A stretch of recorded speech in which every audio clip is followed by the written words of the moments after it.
Hey Libra. Ooh, and there it is. Came out. Oh, isn't that interesting? Very interesting. Your counterpart, the reconciliation, got the Knight of Swords, and I switched these up. So it's very interesting to me to see how the signs are still connected because I literally do like reconciliation, then Leo's reconciliation, then single, then Leo. And so I've already done a read between yours and the reconciliation. You still got this card, which they had as a clarification card for their distant future. The Knight of Wands is daring, energetic, very romantic, knight in shining armor, sweep you off your feet. So I'm feeling like maybe you're having that type of situation, but for majority of you, I feel like it's more of a hope. Like, where is this person? I'm looking for something pretty special, something pretty spectacular. You know, where is this person? And maybe some of you are kind of like, look, I'm not dating. If somebody comes in and charges forward and says, hey, I want to get to know you, let's go out. You're like, great. But I don't feel like you're the one charging forward in this. You're kind of like letting somebody else charge, or you're kind of like, you know, I've been looking for a while. It's time now. Somebody else needs to make the effort. I feel like you're kind of like, I get this exhausted feeling. All right. The first card you have coming into the month is the Ten of Swords, which is a very interesting card to have coming into the month. Now, I will preface this, the Ten of Swords is sometimes about illness, loss, tragedy. So I want to clarify that really quick. But it tells me that some of you may have had some sort of tragedy recently. Not a relationship tragedy, but lost a loved one, grandparent, parent, something tragic, because the 10 can often represent that type of loss. However, yeah, and then you have the Six of Swords crowning that, which is abandonment, retreat. So it doesn't even have to be a physical loss. This is a loss of something. It could even be a pet. But this is some sort of right here, like you left the situation. Maybe this was a long time ago and you're still carrying the hurt. This is not a reconciliation type situation. You don't want this person back. But this is definitely like somebody left a situation, abandoned a situation, retreated, and you're still feeling the loss. Now, I don't feel it's as heavy as this. I mean, for those of you, if you have lost somebody physically, I apologize. I hope, you know, things get better. But the Ten of Swords, for me, for a majority of you, feels like you left a situation a long time ago and you're just not ready to date necessarily because it was like tragic and you're still feeling the loss. Again, not like a, oh, I wish this person was back, but more of like a, okay, I don't even have the energy. I can't deal with the drama. Like, there's no way. Unless they came in like, you know, with a dozen roses on a white horse. Hell no. All right, the next card you have is how you're feeling coming into the month. Now, you have the Seven of Wands. The Seven of Wands has graced its presence in almost every read this month. The Seven of Wands is a defense, it's a strategy, it's manipulation. So there's definitely somebody out there who's single who either keeps going back to the same person, dating them, and they're manipulative as fuck. Like, I see somebody out there who keeps talking to this person, who keeps promising them, oh, we're going to be together and we're going to be exclusive, and they're full of crap. And so you're kind of like, maybe you left that situation. And again, not reconciliation. This is somebody you've been dating, somebody you've been talking to. Could even be a friend that you guys were going in the direction of getting together. But I just feel like you're on the defense this month. You're like, you know, no. Like, if you're on a website, you're like swiping the direction of no, like the entire time, because you're like, not going to happen, not going to happen, not going to happen. And the Seven of Wands is because like you've been manipulated. You had some crappy situations.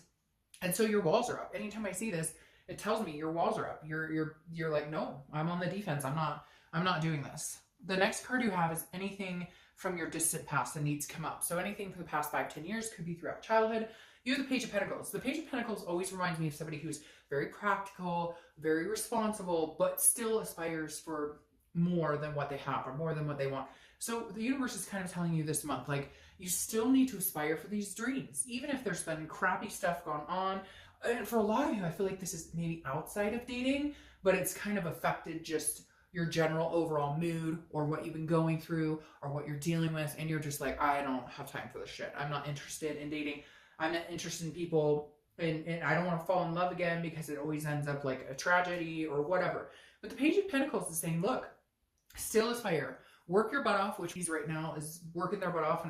But the Page of Pentacles really tells me that, like, you know, you've been focused on work for so long that you need to really remember what it is you want. Remember those dreams. Remember things that made you happy.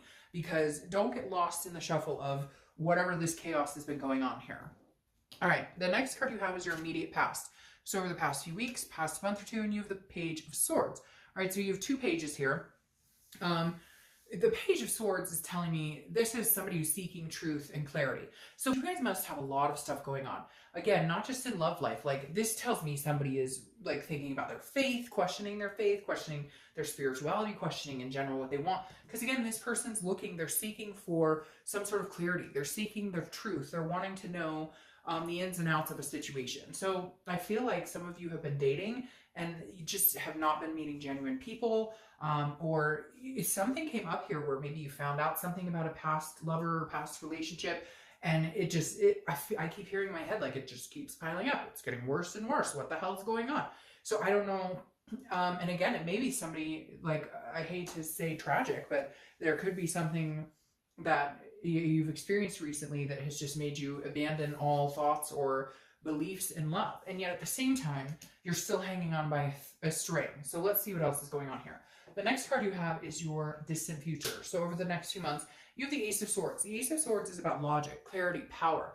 This is saying you will get the clear thoughts. You will get the clear path. The fog will lift. You will be in the driver's seat. Right now, I feel like a lot of you kind of life in general. I really just want to like sob right now for some reason. The Ace of Swords makes me feel like somebody is sitting out there going, right now, like it just no matter which way I go, things aren't moving right. Things aren't moving in the direction I want them to go. The Ace of Swords saying, wait, just wait. Like, the power will be back in your court soon. For whatever reason, you've had to deal with these things. You've had to deal with everything life has thrown at you. But you won't lose the power. You'll still yield the power here. The next card you have is your immediate future. So the next few weeks throughout the month, yeah. And I don't know, maybe it's because and things are going on and it's chaos or what is going on. But you have the Five of Wands. The Five of Wands is about chaos, priorities, and competition.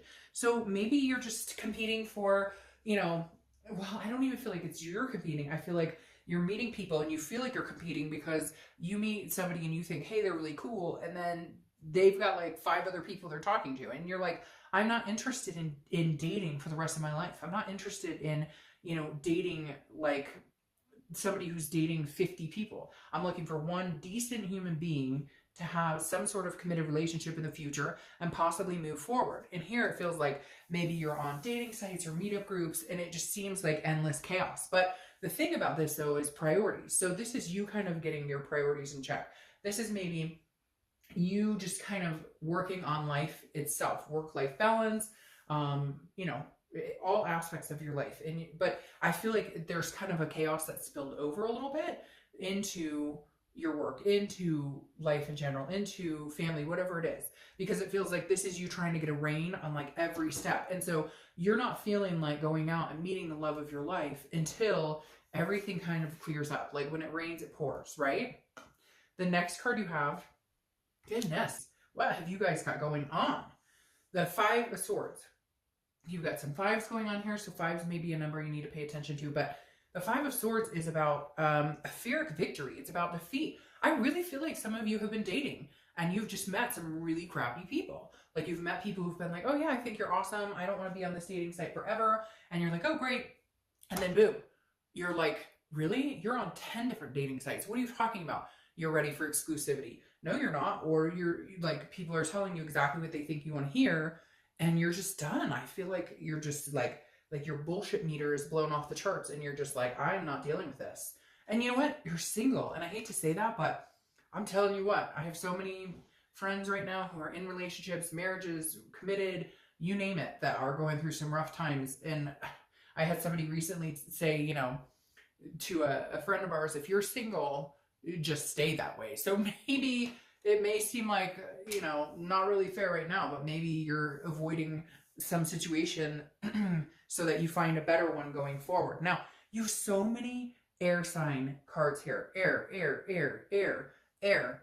And then he's holding a sword too. So you could be dealing with a Libra, Gemini, or Aquarius. You also have fire energy. So Aries, Sagittarius, or Leo. But you have the 7 and you have 7 here. So 7s and 5s are coming up. But the 7 of Swords, this is about somebody who's like protecting themselves. It's very similar to this energy. It's a very defensive energy. The 7 of Swords is kind of like you're saving whatever energy you have for yourself, because it's strategy, it's manipulation. You would rather be alone than deal with somebody's bullshit. And again, it's so similar to the Seven of Wands because they're both about strategy. And then you have these priority cards. Like this is defense and strategy, and this is strategy and worrying about manipulation. And these are priority cards. So somewhere along the lines here, you're going, I'm just protecting myself. I'm not, if this knight comes along and is like, hey baby, then hey, good on you. I'll take a chance, but I'm not running out looking for it because right now I'm just not, it's not worth, but that happens. I mean, you can't let that get you down. Sometimes it's good and sometimes it's bad. Trust me, I have done it, been there, done that. The next card you have is the Four of Cups. The Four of Cups is an apathy, it's a waste. Your worry here is that you're wasting your time. So either you are dating people currently, and again, they're not being organic with you, they're not being genuine with you, or you've done the dating and stuff, and again, you have these ships sailing, and that makes me feel like some of you are just done. You're done, you would love to meet somebody, you still have faith that love exists or that you can find something, but it doesn't feel like, again, this is like, I've wasted so much time on people who have taken me for granted that I just don't know that I have the muster to get out there and do it right now. The next card you have is your outcome. And you have the Queen of Pentacles. So you're softening up a little bit. Some hardcore shit has happened here, but you're softening up. The Queen of Pentacles is a generosity. It's a contented energy. It's nurturing. It's loving. It's maternal, paternal. So focus on your kids if you have kids, because this is definitely a maternal, paternal energy. Focus on whatever's going to make you happy. Focus on yourself. Focus on just being content. Clear up whatever this is going on here. Clear it up, because in the end, your outcome is a very queen-like energy, a very healthy, nurturing energy. Now, what's interesting is you're crowning with the Queen of Cups, who is a woman of mystery, okay? She's an otherness, spirituality. Ah, there you go. So I feel like you're holding on to somebody that you're dating, or you're listening to people's BS, or you're dating people that are not good for you, people that don't treat you well, that don't respect you, and all of a sudden you're going to turn and get out of it. And maybe this person does approach you. Maybe they come towards you and it lightens the mood, because all of a sudden your outcome is crowned by the Queen of Cups, who is, again, she's of otherness, a mystery. People can't wait to get to know her. People want to know all about her. Somebody's going to be very attentive here and nurturing. Somebody's going to kind of heal these wounds. And it may be through these wounds that you guys meet.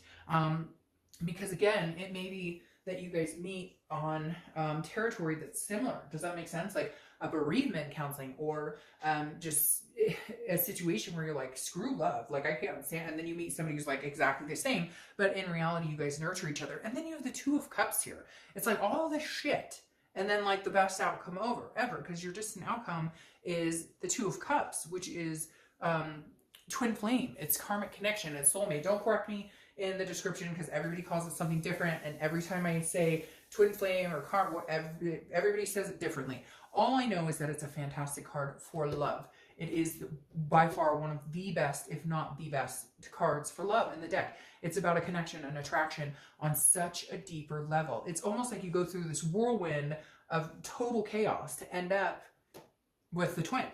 So something chaos turns into something complete. And at first I was getting nervous, like, what's going on? Like, you can't get a break. And then all of a sudden you catch this break. So please keep the faith alive to have an ending like this. Keep your chin up, whatever's going on, you'll get through it. I will see